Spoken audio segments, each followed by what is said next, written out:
இந்த மாதிரி உங்கள் வீட்லேயும் குழந்தைங்க ரொம்ப பிடிவாதம் பிடிக்கிறாங்க, ஃப்யூச்சரில் விபரீதமாயிடும்னு சொல்லிட்டு ரொம்ப பயந்துட்டு இருக்கீங்கன்னா, நான் சொல்கிற இந்த 5 விஷயத்தை கரெக்டாக ஃபாலோ பண்ணிட்டு வாங்க. ஈஸியாக உங்கள் குழந்தைங்களோட பிடிவாதத்தை மாற்றிடலாம். ஃபர்ஸ்ட்டு, உங்கள் குழந்தைங்க ரொம்ப அடம் பிடிச்ச ஒரு விஷயத்தை கேட்குறாங்கன்னா உடனே அதுக்கு நோ சொல்லிடாதீங்க. அதுக்கு ஒரு டைம் ஃபிக்ஸ் பண்ணிட்டு அப்போ டிஸ்கஸ் பண்ணலான்னு சொல்லிடுங்க. இந்த மாதிரி பண்ணும்போது அவங்களோட எமோஷன்ஸ்லாம் கொஞ்சம் கண்ட்ரோல் ஆகி நீங்கள் சொல்கிற விஷயத்தை கேட்கறதுக்கு ரொம்பவே ஹெல்ப்ஃபுல்லாக இருக்கும். செகண்ட், உங்கள் பசங்க ஒரு விஷயம் உங்ககிட்ட கேட்டாங்க, அதை பற்றி நீங்கள் டிஸ்கஸ் பண்ணும்போது எதுக்காக அதை பற்றி பிடிவாதம் பிடிக்கிறாங்கன்ற அந்த ஃபீலிங்கை, அந்த எமோஷன்ஸை நீங்கள் அண்டர்ஸ்டாண்ட் பண்ணிட்டீங்கன்னு சொல்லிட்டு அவங்களுக்கு தெரியப்படுத்துங்க. இப்படி தெரியப்படுத்துறதுனால உங்கள் குழந்தைங்க என் பேரண்ட்ஸ் எப்போவுமே என்னை அண்டர்ஸ்டாண்டே பண்ணிக்க மாட்டேங்கிறாங்க, என் ஃபீலிங்ஸை யாருமே புரிஞ்சிக்க மாட்டேங்கிறாங்கன்ற ஒரு விஷயம் இல்லாமல் போயிடும். இதனால் அவங்க பிரெயினில் டோபமைன் ரிலீஸ் ஆகும். இந்த டோபமைன் ரிலீஸ் ஆகும்போது அவங்க பிடிவாதத்தில் பண்ணுற கெட்ட விஷயங்கள்லாம் கம்மியாயிடும். தேர்ட், உங்கள் பசங்க உங்கள்கிட்ட ஒரு விஷயத்தை கேட்டுட்டாங்க, ஆனால் இமீடியட்டாக உங்களால் அதை வாங்கி கொடுக்கவோ அஃபோர்ட் பண்ணவோ முடியாது. அப்போ நீங்கள் இந்த ஷேரிங் மெத்தடை ஃபாலோ பண்ணுங்கள். அதாவது உங்கள் பசங்க கிட்ட நீ கொஞ்ச நாள் காசை சேர்த்து வை, மீதி இருக்க காசை நான் போட்டு இந்த விஷயத்தை வாங்கலாம், இல்லை இந்த விஷயத்தை நடத்தி காமிக்கலாம்னு சொல்லி உங்கள் பசங்களுக்கு ரீஅஷூரன்ஸ் கொடுங்க. இது உங்கள் பசங்களுக்கு 2 விஷயத்தை கற்றுத்தரும். ஒரு விஷயத்தை எப்படி டிசிப்ளினாகவும் கன்சிஸ்டண்ட்டாக பண்ணணும் அப்படின்ற விஷயத்தை இப்போவே கற்றுக் கொடுக்க ஆரம்பிச்சிடும். இதனால் அவங்க பிடிவாத குணமும் கம்மியாகும். 4, உங்கள் பசங்க உங்ககிட்ட ஒரு விஷயத்தை கேட்குறாங்க,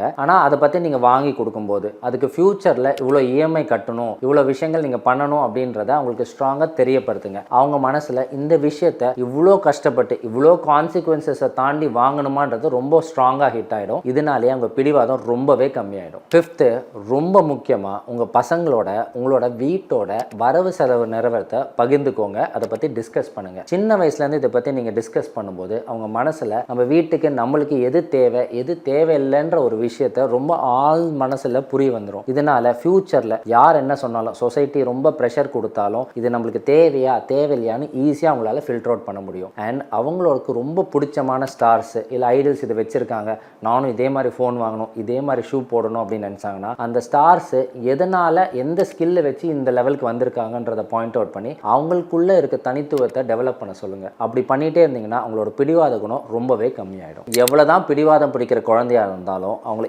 ஈஸியாக மாற்ற முடியுன்ற விஷயத்த எல்லா பேரண்ட்ஸ்க்கும் முக்கியமாக ஷேர் பண்ணுங்கள்.